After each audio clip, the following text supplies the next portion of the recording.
Welcome back to my YouTube channel lord Shiv Shakti 9। आज हम बात करेंगे 2 अगस्त में जो शिवरात्रि आ रही है, तो उस व्रत को हमें कैसे व्रत रखना है, क्या पूजा पाठ करनी है, किस टाइम पे पूजा करनी है, क्या क्या महादेव जी को चढ़ाना है, 4 पहर की पूजा कैसे करनी है और किन मंत्रों का जाप करना है, कहाँ पे दीपदान करना है और कैसे हमने मेडिटेशन करनी है। आइए शुरू करते हैं इस वीडियो को बिना किसी देरी के।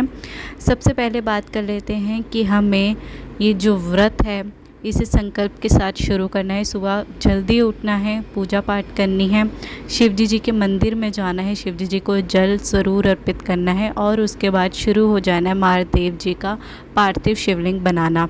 अगर आपके घर में शिवलिंग है तो आप उनको भी पूज सकते हो। अगर आप पार्थिव शिवलिंग बनाना चाहते हैं तो आप वो ज़रूर बनाएं, क्योंकि राम जी ने भी पार्थिव शिवलिंग बनाया था, इसीलिए बहुत ज़्यादा महिमा है। और कलयुग में तो सारे शिवलिंगों में सबसे ज़्यादा सर्वश्रेष्ठ है पार्थिव शिवलिंग। हमारे ग्रंथों में, हमारे शिव पुराण में ये लिखा हुआ है कि पार्थिव शिवलिंग की पूजा सबसे उत्तम है। तो आपने इस दिन छोटा सा या जैसे भी आपने महादेव जी का शिवलिंग जो आपने बनाना है वो आप बनाइए, निर्माण कीजिए। तो अब बात करते हैं कि किस टाइम पे आपने पूजा करनी है। देखिए, एक तो हम ब्रह्म मुहूर्त में पूजा कर सकते हैं, दूसरा प्रदोष समय में आप पूजा कर सकते हैं, या 4 पहर की आप पूजा कर सकते हैं। और 4 पहर में क्या क्या पूजा करनी है वो मैं आपको बता रही हूँ, साथ साथ में आप सुनिएगा। तो सबसे पहले आप ये समय देख लीजिए, प्रदोष का जो समय रहता है वो 6 से 9 बजे के बीच में रहता है। आप उसमें देखिए कि आप शिव जी का अगर आप संपूर्ण पूजा करना चाहते हैं तो उस टाइम पे भी आप पूजा कर सकते हैं। जैसे आप सामान ले लीजिए कि आपने किन किन चीज़ों से महादेव जी का अभिषेक करना है।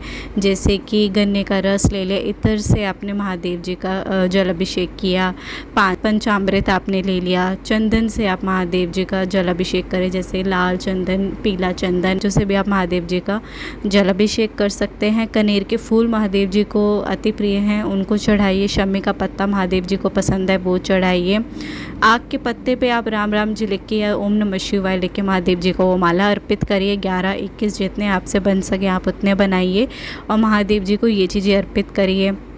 काले तिल ज़रूर महादेव जी को इस दिन अर्पित करिए, चाहे दूध में डाल के, पानी में डाल के महादेव जी को चढ़ाइए। जौ चढ़ाइए, चावल, दुर्वा, ये चीज़ें आप महादेव जी को ज़रूर चढ़ाइए, साथ में बेलपत्र। तो ये चीज़ें आप महादेव जी को अर्पित करिए। पहले पहर में भी यही पूजा आप कर सकते हैं, 4 पहर में भी आप यही पूजा कर सकते हैं कि पंचामृत से आप महादेव जी का स्नान कराइए। और कोशिश करिए, जो अगर व्रत नहीं रख रहे हैं तो तामसिक चीज़ों से दूर रहिए, जैसे कि आप अनियन और गार्लिक ये चीज़ें नहीं खाइए।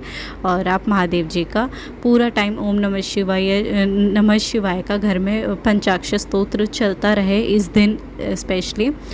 और जो आप मिट्टी का शिवलिंग बनाएंगे, जैसे आप बनाएंगे, आप एक चीज़ याद रखिएगा कि जैसे हम पार्थिव शिवलिंग बनाते हैं उसी टाइम हमें पूजा करनी होती है। तो आपने तिलक और चंदन आपने महादेव जी को उसी टाइम लगा देना है।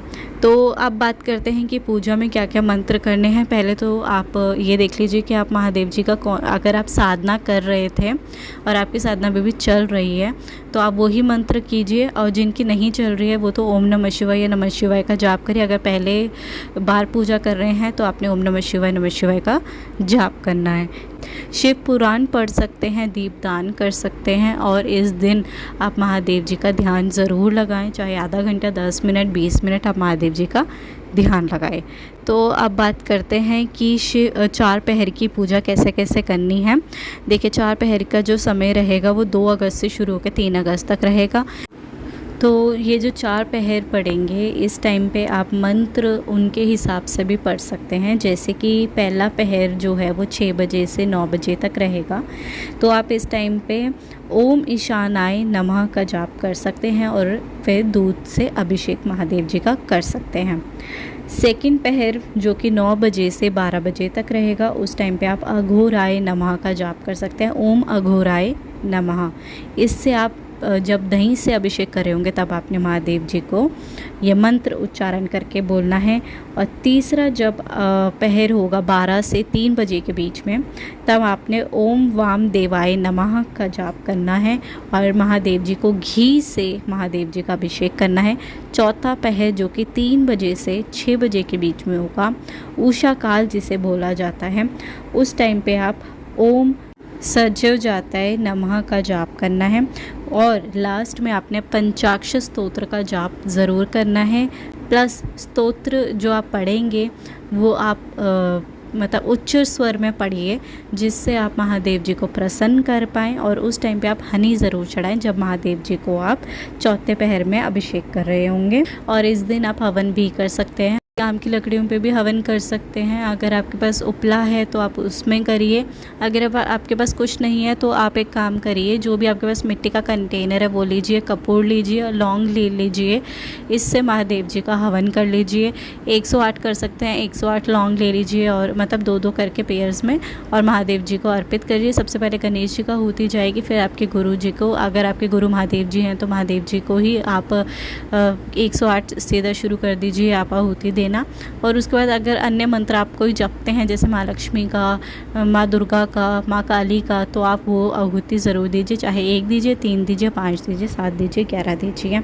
आप उनको मंत्रों के साथ आप उनको आहुति ज़रूर दें। 6 बजे के बाद आपने मंदिर जाना है, शिवालय जाना है, वहाँ पे आपने दीपदान करने हैं, पूजा शिव जी की अच्छे से करके, शिव जी को जल अर्पित करके, पंचामृत से स्नान करा के गन्ने का रस महादेव जी को अवश्य चढ़ाएं। जब गन्ने का रस चढ़ा दें फिर वहीं पे खड़े होकर पंचाक्षर स्तोत्र पढ़ें, महादेव जी का, महामृत्युंजय का जाप करें और आप नमः शिवाय बोलते हुए महादेव जी से बोले कि हे महादेव, अगर भूल चूक हुई हो तो क्षमा करिएगा, अगर और जो भी मेरे लिए सर्वश्रेष्ठ उत्तम है वही आप मेरे लिए करिएगा। हम तो नादान हैं, हम कुछ भी मांग सकते हैं, पर आप सब जानते हैं हमारे लिए क्या सही है क्या नहीं।